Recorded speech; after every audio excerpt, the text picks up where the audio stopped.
Hi guys. Hello. Well, what do you think about this year about the 4th of July here?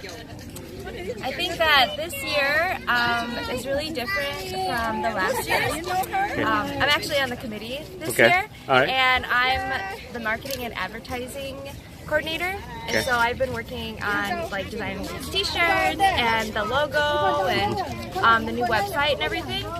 So I think just as an organization, it's coming more together, and we're still, trying to figure things out, and we're only human. Sometimes we make mistakes, but this event is great. I love all the support that we get every year.